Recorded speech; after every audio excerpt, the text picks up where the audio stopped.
बाबर आजम को टेस्ट की कैप्टनसी के बाद अब वाइट बॉल की कैप्टनसी से भी हटाने का फैसला हो चुका है। ये जियो न्यूज़ ने रिपोर्ट किया है। अब ठीक है, परफॉर्मेंसेस एज अ कैप्टन और कैप्टनसी के बगैर भी वो पूरी दुनिया के सामने उनकी परफॉर्मेंसेस जो जो भी उनमें फ्लॉज हैं।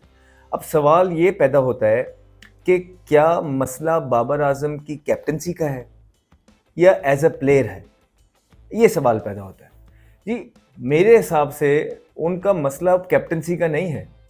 अब वो मेंटली इतना ड्रेन्ड हो गए हुए हैं, वो पिछले 5-6 साल से रेगुलर क्रिकेट खेल रहे हैं, पाकिस्तान टीम के कैप्टन रहे हैं और उन्होंने 4 वर्ल्ड कप में कैप्टनसी की है, 2 एशिया कप्स में कैप्टनसी की है। ये बहुत टोल है इटसेल्फ। उनकी बहुत स्क्रूटनी हुई है। वो मेंटली इतना एग्जॉस्ट हो गए हैं। एक हर इंसान की एक कैपेसिटी होती है, एक लिमिट होती है क्रिटिसिज्म लेने का भी, और एक सर्टेन टाइम पे आके जब आपके ऊपर बहुत टोल पड़ जाता है तो आपका दिमाग काम करना बंद कर देता है। आप अंडर प्रेशर आ जाते हैं और फिर जब आपने कुछ अपनी भी आपकी गलतियां हो, जब आपने भी अपनी फिटनेस का उस तरह ख्याल ना रखा हो, तो चीज़ें और ज़्यादा मुश्किल हो जाती हैं। तो अब बात यह है कि अगर आपने बाबर आजम को वो पुराने बाबर आजम जो बिल्कुल नए नए आए थे, जो उनमें हंगर था, जो उनमें एनर्जी थी, जो उनकी बॉडी लैंग्वेज थी, जो उनकी फीट मूवमेंट्स थी, जो उनकी ड्राइव्स थी, अगर आप उनसे वो चाहते हैं कि पाकिस्तान के लिए वो दोबारा से वही बाबर आजम बने जब वो नए बाबर आजम आए थे, और जो चीज़ें उनके करियर में मिसिंग है वो उन पे गौर करें। जिस तरह के आप टेस्ट क्रिकेट में देखिए कि वी ऑल से कि प्लेयर वही है कि जो मैचेस जितवाए।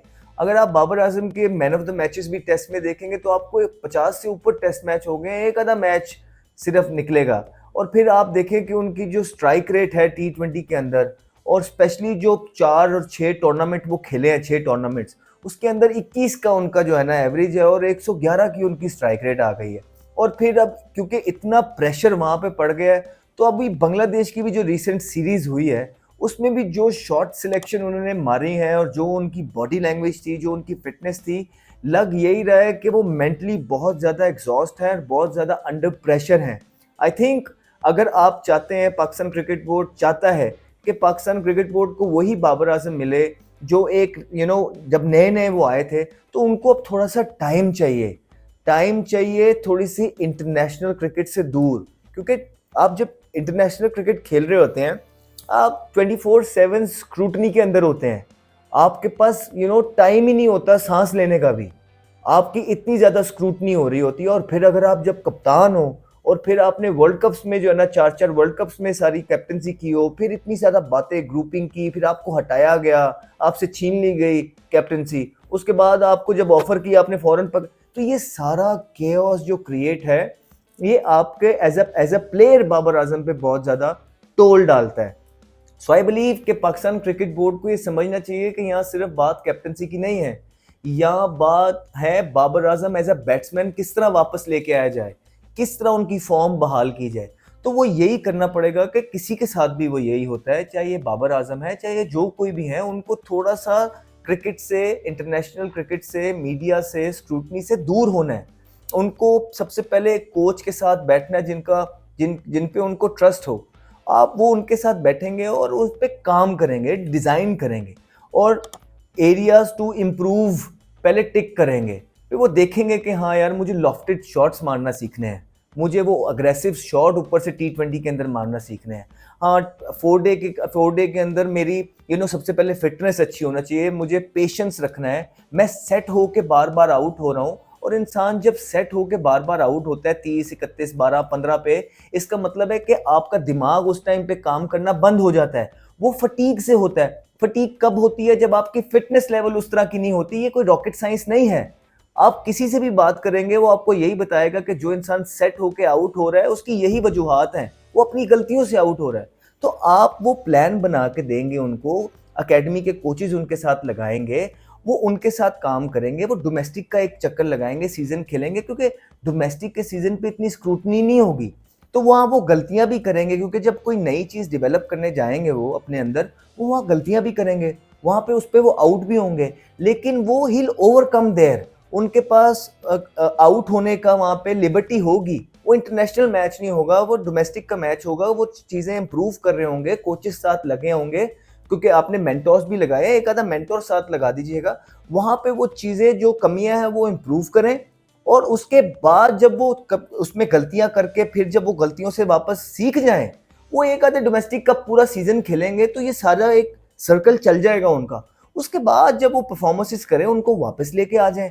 यही एक वाहिद तरीका है अगर पाकिस्तान की क्रिकेट चाहती है कि बाबर आजम इन फॉर्म उन्हें वापस मिले। देखिए, हम सब चाहते हैं, हम सब चाहते हैं कि जो भी प्लेयर है जो पाकिस्तान के लिए अच्छा है और परफॉर्मेंस कर सकता है, वो अपने बेस्ट पे आके पाकिस्तान के लिए खेले।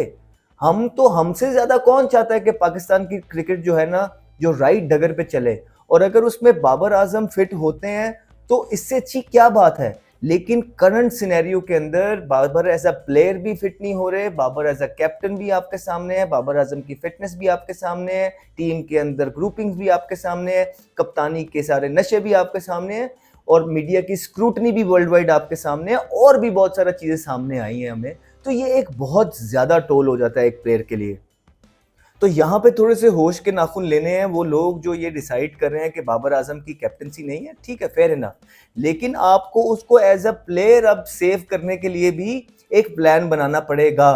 वो प्लान पे वो चल के वो चीज़ें ठीक करके वो दोबारा पाकिस्तान टीम के लिए आएंगे, और वो जब ये सारी चीज़ें करके आएंगे तो आई एम प्रीटी श्योर, मतलब कि ऐसा ही होता है। हमने भी बहुत ज़्यादा कमबैक किए हैं, हमें पता है। आप अपनी गलतियों पे काम करके जब आते हैं, आप मुल्क के लिए ज़्यादा अच्छा कर सकते हैं। आपके फैंस जो जो आपको परफॉर्मेंस करना देखना चाहते हैं, वो आपको उसी तरह दोबारा चीयर करेंगे, क्योंकि इस तरह ये होता है कि आप अपनी इज्जत भी गंवाते जा रहे हैं। रोज़ रोज़ रोज़ रोज़ आप क्रिटिसाइज हो रहे हैं, रोज़ रोज़ आप गंदी शॉटें मार रहे हैं, क्योंकि प्रेशर में ही बहुत है आप पे प्रेशर बहुत है, और प्रेशर होता है international cricket, it's all about pressure. तो ये पहली दफ़ा आप पे प्रेशर पड़ा जब लोगों ने आपको स्क्रूटनाइज करना स्टार्ट किया, तो अब आप बहुत ज़्यादा प्रेशर में हैं। आप पे तो पहले कभी किसी ने बात ही नहीं की थी, तो आपको तो इतना पता ही नहीं था कि ये आउटसाइड प्रेशर होता क्या है। तो ये होता है आउटसाइड प्रेशर, जिसमें हम अपनी सारी ज़िंदगी खेले हैं। हमें तो 2 ही मैच मिलते थे शुरू से ही, और एंड तक यही रहा है। आपने कभी नहीं इस तरह किया, आप ही सीनियर, आप ही जूनियर, आपकी टीम, आपके फ्रेंड्स, आपने जो प्लान बनाया उसी तरह खेले, तो चीज़ें तो आपको प्लेट में रख के मिली हैं। तो ये तो पहली दफ़ा हुआ है थोड़ा सा आप पे प्रेशर पड़ा है। आप देखें, आपके हाथ पैर कांप जाते हैं। आप कनाडा, यूएसए जैसी टीम के साथ जो पहली दफ़ा इंटरनेशनल लेवल में आई है, आप अगर टोटल 20 बॉल खेले, 12 आपने पैडों पे खाए थे। तो यही हम बात कर रहे हैं, ये होता है एक प्लेयर के करियर में। ऐसी चीज़ें आती हैं कि जब वो उस पर इतना टोल हो जाता है कि वो चाह के भी कुछ नहीं कर सकता, और जो प्लेयर उस टाइम ज़बरदस्ती करता रहता है, उसका करियर वहीं ख़त्म हो जाता है, याद रखिएगा, वो डन हो जाता है। तो मेरे ख्याल से आपका करियर अब उस डगर पे आ गया है कि आपको कुछ अच्छे डिसीजंस लेने हैं, समझदार, अक्लमंद। आपकी फैमिली आपसे बहुत दूर है, आपने अपनी फैमिली के साथ टाइम गुजारना है, आपने अपने भाइयों बहनों के साथ टाइम गुजारना है, अपने पेरेंट्स के साथ टाइम गुजारना है। इन चीज़ों से बहुत फ़र्क पड़ता है, आप फ्रेश हो जाते हैं। आपने टीवी पे कुछ आज मैच देखने हैं, अपने भाइयों को खेलता हुआ देखना है, और देखना है कि आप यहाँ पे कैसे फिट इन कर सकते हैं। आपने गौर करना है चीज़ों के ऊपर, और फिर जब आप डोमेस्टिक खेलेंगे, प्रैक्टिसेस कर रहे होंगे, तो ये सारी चीज़ें जब आप देख रहे होंगे फैमिली के साथ, ये आपका मेंटली बहुत रिलैक्स हो जाएंगे। आपकी पूरी बॉडी से ऐसा लगेगा यार कि प्रेशर उतर गया है। फिर आप दोबारा अपने आप पे काम करना स्टार्ट कर सकते हैं। यही एक तरीका है। अदरवाइज वो जो लोग इनको कैप्टनसी से उतार रहे हैं, वो ठीक है, लेकिन मेन बात यह है कि आपने बहुत ज़्यादा कंट्रोवर्सीज हो गई हुई हैं। तो जब अब आप टीम में रहेंगे, मीडिया या लोग तनकीद करने वाले, वो बार बार आपको याद दिलाते रहेंगे कि जो गलतियां आप कर बैठे हैं, जितनी इनिंग्स आपकी नीचे है, जो आपकी फिटनेस का हाल है, जो ग्रुपिंग हुई। सबसे बेहतरीन हल ये होता है कि आप चुप करके साइड पे हो जाते हैं और अपनी टीम को थोड़ा सा स्पेस देते हैं, क्योंकि जब इस तरह के प्लेयर्स जो कंट्रोवर्शियल्स हो जाते हैं, वो आपकी टीम के अंदर होते हैं, तो वो टीम पे रोज रोज रोज रोज बातें होती रहती हैं जब तक ये लोग साइड पे नहीं होते। तो ये दोनों के लिए अच्छा है, पाकिस्तान टीम के लिए भी अच्छा है, क्योंकि आप खेलते हुए भी तो क्या कर रहे हैं, 8वें नंबर पे तो टीम आपकी ऑलरेडी आ गई है। यहाँ तो होना कि आप कोई बहुत मैसिव डिफरेंस डाल रहे हो, ऐसा भी नहीं हो रहा है। तो आप खेल रहे हैं या नहीं खेल रहे, तो ऐसा कोई डिफरेंस नहीं पड़ रहा है। लेकिन बाबर आजम जो शुरू में आए थे, वो पाकिस्तान को जरूर चाहिए।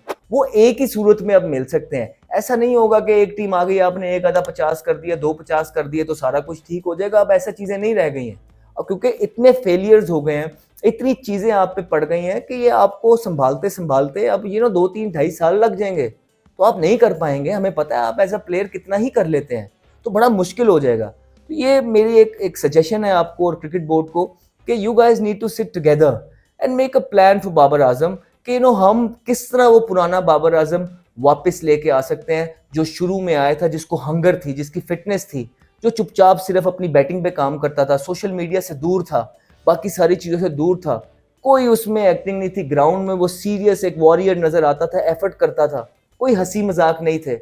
अब वो बाबर आजम कहीं गुम रहा है, वो कहीं छुप गया है, बहुत ज़्यादा चीज़ें प्रिटेंड करने लग गया है। तो मैं पर्सनली वो बाबर आजम को देखना चाहता हूँ जो शुरू शुरू में आया था। ठीक है, बहुत ज़्यादा आपको सपोर्ट थी, लेकिन वही बाबर आजम था जिसने सारे रिकॉर्ड तोड़ने थे। ये बाबर आजम कोई और है। इस बाबर आजम को हम नहीं जानते और ना ही जानना चाहते हैं। हमें वो बाबर आजम चाहिए जो अपने मुल्क को प्रायोरिटी रखता है, जो परफॉर्मेंस करता है, जो फिट है, जो एजाइल है, जो अच्छा फील्डर है, जो सबका दोस्त है, कोई ग्रुपिंग नहीं करता। तो एक छोटी सी एडवाइस है, I hope some sense prevail to the people जो ये सारे प्लान बना रहे हैं, क्योंकि ये बहुत इंपॉर्टेंट है। हमें वो बाबर आजम चाहिए जो पुराना बाबर आजम था। उसके लिए कुछ सजेशंस हैं, अगर ठीक लगे तो। बाकी मर्जी तो तुसी अपनी करनी है, मन्नी तुसी किसी दी है नहीं, करी जाओ फिर। And he's got pumped for a big one. Talented young man, Ahmed Shahzad.